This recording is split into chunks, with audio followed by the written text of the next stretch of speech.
You spoke a little bit about social media and not being a slave to it. What are some different strategies we can use to build our businesses outside of social media? Yes. So social media is not a business growth plan. It's not an email growth plan. When I work with my clients, once we get clear on their business by God's design, that next step is to build your email list because it's something that you own.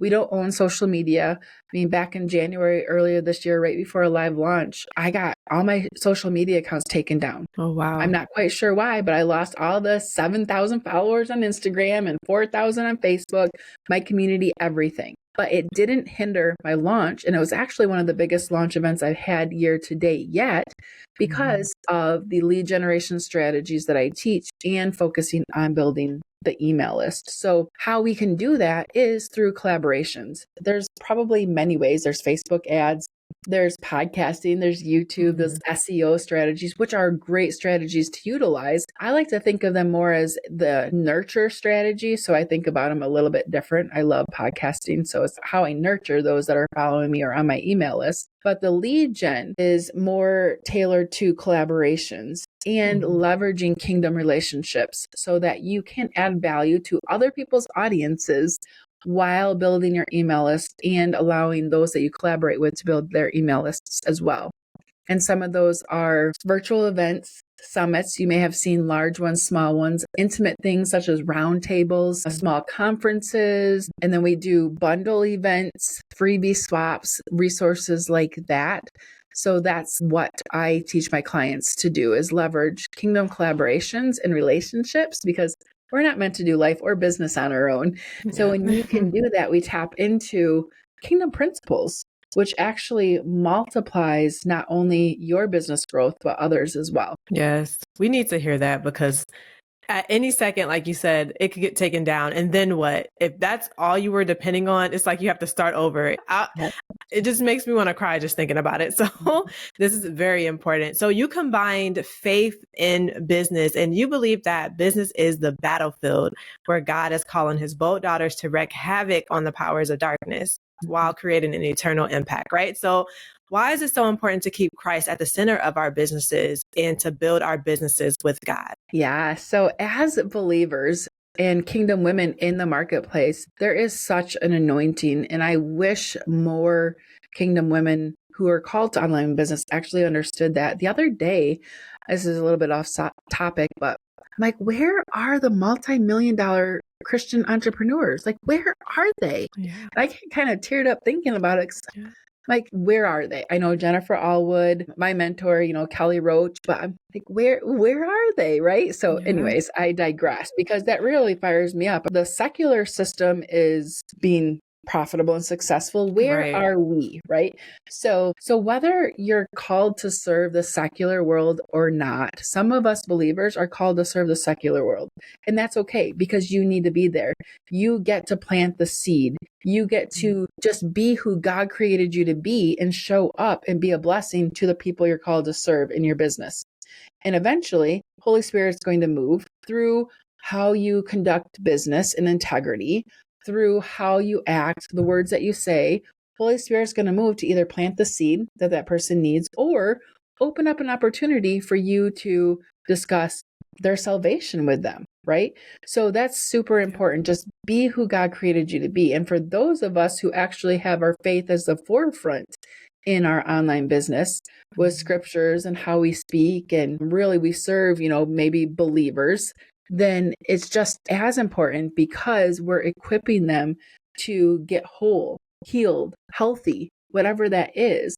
We're equipping them to step into their fullness so that they can be strong, they can be warriors, and they can do the thing that the Lord is asking them to do. Whether it's helping a mom heal wounds to break generational curses so that she doesn't continue on, those generational curses don't continue on to her kids.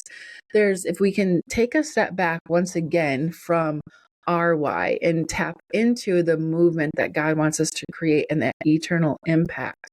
That's what's powerful, whether you serve the secular world or not, because your business is breaking chains. It's causing people to have mindset shifts, to break those beliefs that don't serve them. When they do that and they step into the fullness of who God created them to be, that's where your business starts to wreak havoc on the powers of darkness of this world.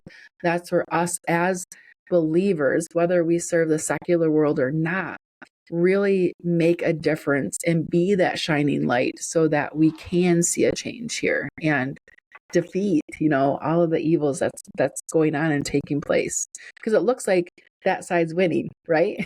I mean, from our visual eyes, but we have to think of it, put on the kingdom lens and think of it through the spiritual lens and the spiritual mindset as well. We have no idea that eternal ripple effect that we're doing here on this side of heaven until we get on the other side of heaven. We can actually see that impact that we've created. Yeah. And apart from God, we can't do anything if we don't build our businesses, anything really, but our businesses on a solid foundation. It's not going to stand. It might appear, you might have that false sense of security or the illusion that, hey, I'm successful, but really it doesn't mean success in the kingdom, which matters more than in the world. So I think that's important that you said that. So what has your experience been like building a business that not just generates profit, but also makes a kingdom impact? How did that become a reality for you? Because many people are struggling. Well, it's not all butterflies and rainbows like a lot of the gurus make it look out to be, right? There's a lot of that doesn't get talked about. The struggles, the fights with the husband because he doesn't understand why you're at your computer till 2 a.m, or the little one coming up because, hey, mama, I want to play and it's my work time, and that mom guilt. So it's not always easy. But what really excites me and knows that I'm making a difference is when I get in front of my ideal clients, or my ideal clients as well, but my students and my clients who've invested in my programs, and I coach them on a weekly basis. And I see those mindset shifts. I see that light go off and the aha moment, and that, hey, I can actually do this thing. When everything starts to click, that's where I see that eternal impact starting to take place.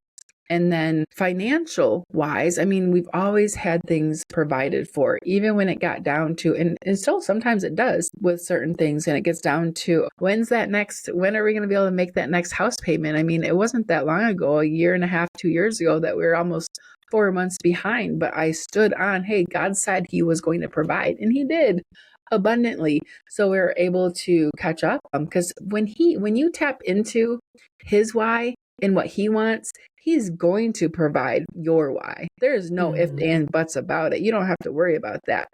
I mean, get that, that's not anything you have to worry about, right? What does scripture say? I mean, he feeds the birds of the fields and whatnot. You don't have to worry about your why. He's going to provide when you are tapping into his why and what he wants you to do. So for us personally, it's being able to be home so I can raise my kids, help other mamas be home so they can raise their kids, but also give more, bless more, increase our tithing. I mean, gosh, just think of, if we just had 100,000 multi-million-dollar Christians, or even $100,000 6-figure Christian women entrepreneurs, right, that were giving and tithing off that, what a difference we could make in this world, because money is a tool that we get to use to do good things on this side of heaven. Yes. Thank you so much, Kristin, for everything that you shared. This is going to bless our community so much. It's a blessing to me. So I thank you so much for coming on the show. Where can we connect with you, or can our community learn more about your coaching? Yeah, so you can connect with me anywhere. I am still on social media. I use it as my storefront. Like, yes, the open. So you can connect with me anywhere there. And then if you are interested in learning how to build an online business without social media, I have a private podcast called Grow Without the Scroll. And you can grab that. It's an exclusive private podcast for Christian women in online business who's ready to ditch the social media hamster wheel and finally have a sustainable business growth plan. But if you are listening and you're like, hey, I know I'm called, I'm not even quite sure what I'm supposed to do or what I'm supposed to be doing, you can definitely connect with me on my website at KristinDronchi.com. There is a clarity journal there, and the Called to Business Clarify Your Kingdom Calling mini course, which is a great place to start for those who know they're called, but they don't have clarity. Good. Thank you so much for that. I'll include all your information below. And to our lovely community, thank you so much for tuning into this episode. I will see you in the next one.